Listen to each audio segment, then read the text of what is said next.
Karnataka minority commission के chairman Abdul अजीम ने एक प्रेस कॉन्फ्रेंस के दौरान बताया कि कर्नाटका वक्फ बोर्ड औकाफ की प्रॉपर्टीज की हिफाजत करने में पूरी तरह से नाकाम है। लिहाजा बोर्ड के कामकाज को बेहतर बनाने के लिए माइनॉरिटी कमीशन से उन्होंने वक्फ बोर्ड को एक तफसीली एडवाइजरी भेजी है। आइए देखते हैं कमीशन ने वक्फ बोर्ड को क्या मशवरे दिए हैं। मेरा एक लेटर भी मैंने जो है चेयरमैन वक्फ बोर्ड को लिखा गया है। इसमें चंद मशवरे दिए गए हैं जिससे वो और भी इफेक्टिव काम कर सके। Number 1, constitution of task force in Waqf board. एक वक्फ बोर्ड की प्रॉपर्टीज की हिफाजत के लिए एक टास्क फोर्स की जरूरत है। 1917 में एक टास्क फोर्स बना था, उसका भी हमने जायजा लिया मगर कुछ काम नहीं हुआ। उस टास्क फोर्स में हर डिस्ट्रिक्ट में डिप्टी कमिश्नर उस टास्क फोर्स के हेड रहते हैं, वहाँ का एसपी उस कमेटी में रहते हैं, तहसीलदार, असिस्टेंट कमिश्नर और वक्फ ऑफिसर, ये सारों की एक कमेटी बनाई।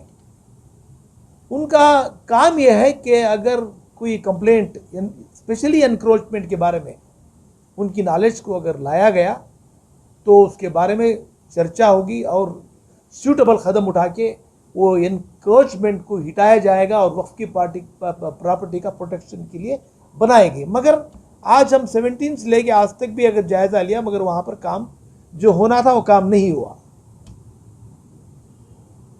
तो ऐसे टास्क फोर्स की जरूरत हमें नहीं है और ये टास्क फोर्स अब तक नाकाम रहा। तो इसलिए मैंने एक टास्क फोर्स की तजवीज़ की है। वो टास्क फोर्स ऐसा हो जैसा बीबीएमपी का टास्क फोर्स हो। बैंगलोर सिटी कॉरपोरेशन में एक टास्क फोर्स बना है और बीडीए में एक टास्क फोर्स बना है। उनकी जिम्मेदारी ये होती है कि जितने भी प्रॉपर्टीज हैं बीडीए के और बीबीएमपी की, उसकी हिफाजत करना। इसके लिए वो वहां पर एक आईजी रैंक का ऑफिसर को तैनात किया गया है। मैंने आज मेरे मकतूब में ये लिखा हूं कि उसी लाइन पर एक प्रोटेक्शन टास्क फोर्स वक्फ बोर्ड में भी बने। वहां पर जो है एक आईजी रैंक का ऑफिसर हो, उसके अंडर में एक डीवाईएसपी हो, एक 4 इंस्पेक्टर्स हो और एक 5-6 पुलिस कांस्टेबल्स भी हो। ये टास्क फोर्स जो है वक्फ बोर्ड की मेन ऑफिस में उनकी ऑफिस हो। सारे कर्नाटक में जितने भी वक्फ प्रॉपर्टीज हैं उसकी इन्वेंट्री बनाई जाए। प्रॉपर्टी नंबर 1, प्रॉपर्टी 2, क्या दरगाह है या मस्जिद है, कब्रिस्तान है या और कोई इंस्टीट्यूशन है और कोई इदारा है, सारा अकाउंट जो है उसकी इन्वेंट्री बने। वो इन्वेंट्री के ऊपर मॉनिटरी करने का पावर जो है वो टास्क फोर्स को दिया जाए। इसी तरह हर डिस्ट्रिक्ट में एक सब टास्क फोर्स कमेटी हो वक्फ बोर्ड ऑफिस में। वहां पर कम से कम इंस्पेक्टर रैंक का ऑफिसर हो, उसके अंडर में 1-2 सब इंस्पेक्टर्स हो, एक 5-6 कांस्टेबल्स हो। इसलिए मैंने सोचा कि आज वक्फ बोर्ड की 70% प्रॉपर्टी जो है एनक्रोचमेंट में चले गई है। अब बची है हमारे पास एक 25% या 20% प्रॉपर्टी बची है। इस प्रॉपर्टी की हिफाजत करना यह हमारा फर्ज बनता है। हमारे बुजुर्गों ने यह प्रॉपर्टी दी थी कौम के आने वाले जनरेशन की हिफाजत हो, उनकी तालीम का इंतज़ाम हो, उनके लिए अच्छे हॉस्पिटल्स बने, अगर बीमार हैं तो इलाज के लिए काम आए। मगर आज वो प्रॉपर्टी जो है एनक्रोचमेंट में निकल गई। अगर हमारे बुजुर्गान जो भी इस प्रॉपर्टी को वक्फ किया है उनकी रूह को अगर तसल्ली मिलना है तो ये काम, ये प्रॉपर्टी को बचाना है। पौनी प्रॉपर्टी निकल गई, वो प्रॉपर्टी हमारे हाथ में है, कम से कम इसकी भी अगर हिफाजत हो गई तो समझो कि हमको सरकार की तरफ से कोई तरह का फंड लेने की जरूरत नहीं पड़ती। एग्जाम्पल आप कई बार सुने होंगे, बेल्लल्ली की प्रॉपर्टी, बेल्लल्ली की प्रॉपर्टी। उस जमाने में मैसूर महाराजा ने 600 एकड़ जमीन दी गई थी, आज सारी एनक्रोचमेंट में चले गई। आज 60 एकड़ जगह बची हुई है, क्लियर जगह है, छोटे मोटे लिटिगेशन है। डिप्टी कमिश्नर को वक्फ बोर्ड वालों ने लेटर लिखा है, उसमें देरी हो रही है। तहसीलदार को इसके बारे में रिपोर्ट मांगा, मगर अब तक उन्होंने रिपोर्ट नहीं दिए। मैंने वक्फ बोर्ड के ऑफिसरों को आज कहा हूं कि तुम अगर 60 एकड़ जगह भी तुम कौम के लिए बचाएंगे, बेंगलोर में आउटस्कर्ट में इतनी बड़ी जगह कहीं भी नहीं है। 60 एकड़ एक जगह हमारे हाथ में आ गई तो हमारी यूनिवर्सिटी वहां पर बनेगी, मेडिकल कॉलेज वहां बनेगी एक ही कैंपस में, इंजीनियरिंग कॉलेज बनेगी, बहुत सारे डिप्लोमा कोर्सेज वहां पे स्टार्ट कर सकते हैं, और हॉस्पिटल बनेगी। ये हमारा सेंटर बनेगा। इसके लिए कोशिश करो, कम से कम 60 एकड़ जगह बचकर हमारे हाथ अगर आ गई तो हम ये काम कर सकते हैं। मैं उनको यकीन भी दिलाया हूं कि तुम जो है तुम्हारा एक रिपोर्ट, स्टेटस रिपोर्ट मुझे भेजिए। इसके बारे में मैं डिप्टी कमिश्नर और तहसीलदार को यहाँ पे समन करता हूँ, बुलाता हूँ क्या हुआ है, और कोई छोटा मोटा कंप्लेंट अगर है तो उसे सॉल्व करने के वास्ते जितने भी पैसे खर्च होने दो, ये केस को सॉल्व करना किसी न किसी सूरत में 60 एकड़ जगह हमारे हाथ में लेना है। ये हम मीटिंग करना। और दूसरी जो है और एक हिदायत क्या दिया हूं बोले तो, ये जो बोर्ड वाले हैं हमारे बोर्ड, कर्नाटक स्टेट ऑफ वक्फ जो है, वो बेंगलुरु छोड़ के अभी तक कहीं नहीं गए। डिविजनल हेडक्वार्टर्स में एक मीटिंग रखो। जब चीफ मिनिस्टर कैबिनेट मीटिंग बेलगाम में कर रहे हैं, गुलबर्गा में कर रहे हैं, तो तुम क्यों यहां से मुंह नहीं होते? तुम जो है डिस्ट्रिक्ट में मीटिंग करना होगा। आधा दिन जो है लोगों के ग्रीवेंसेस सुनो जाकर। जब तक ग्रीवेंसेस नहीं सुनते तुम प्रॉब्लम हल नहीं कर सकते। आज तक नहीं गए लोग। 15 दिन में एक दिन मिलते हैं तुम। 15 दिन में इतने सारे फाइल्स क्लियर करने को होता है क्या? नहीं होता।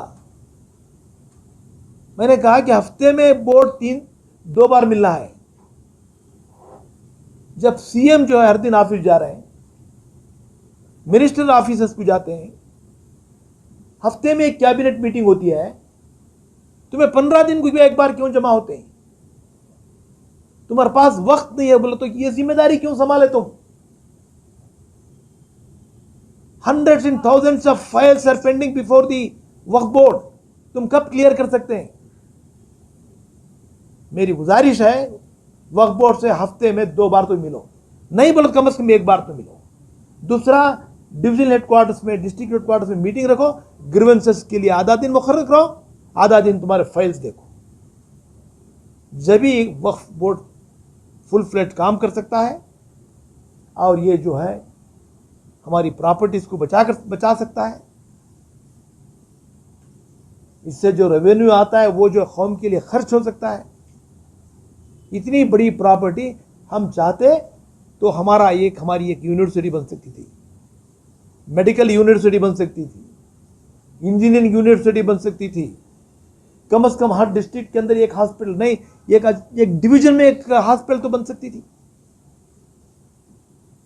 हमको शर्म आती है, इनका रेवेन्यू जो है सिर्फ 5 करोड़ रुपया है सालाना। 5 करोड़ रुपये।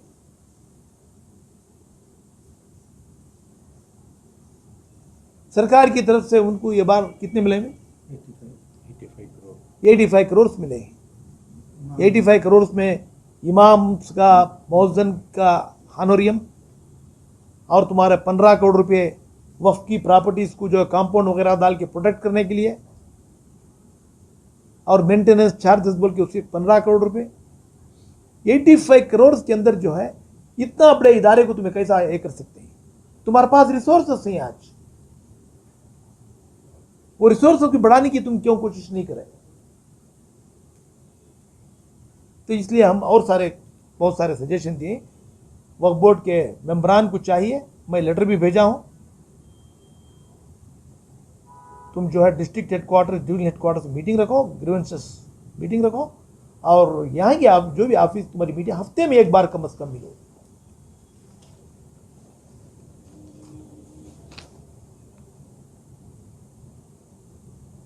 और कम से कम 2000 इंस्टीट्यूशंस हमारे पास टर्म क्लोज हो गया है, वहां पर वक्फ ऑफिसर चार्ज नहीं लिए, ना एडमिनिस्ट्रेटर अपॉइंट किया गया।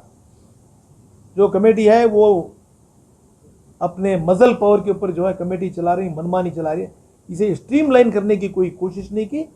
हमने ये भी हिदायत दी है कि फौरन जो है इन इंस्टीट्यूशंस को जो है वक्फ ऑफिसर अपने मातहत लेना चाहिए, और जहां एडमिनिस्ट्रेटर को पोस्ट करना है, एडमिनिस्ट्रेटर को पोस्ट करके जो है उस वहाँ के एडमिनिस्ट्रेशन को ठीक से चलाया जाए।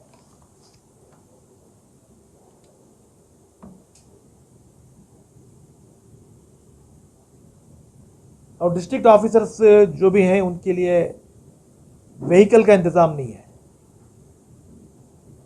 इतने बड़े डिस्ट्रिक्ट के अंदर जो ऑफिसर कैसे एक जगह से दूसरी जगह पहुंचेगा,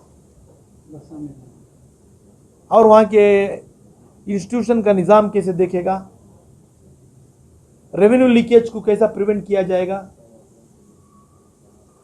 इसके लिए प्रॉपर सुपरविजन के लिए उनको व्हीकल का इंतजाम भी करना पड़ेगा।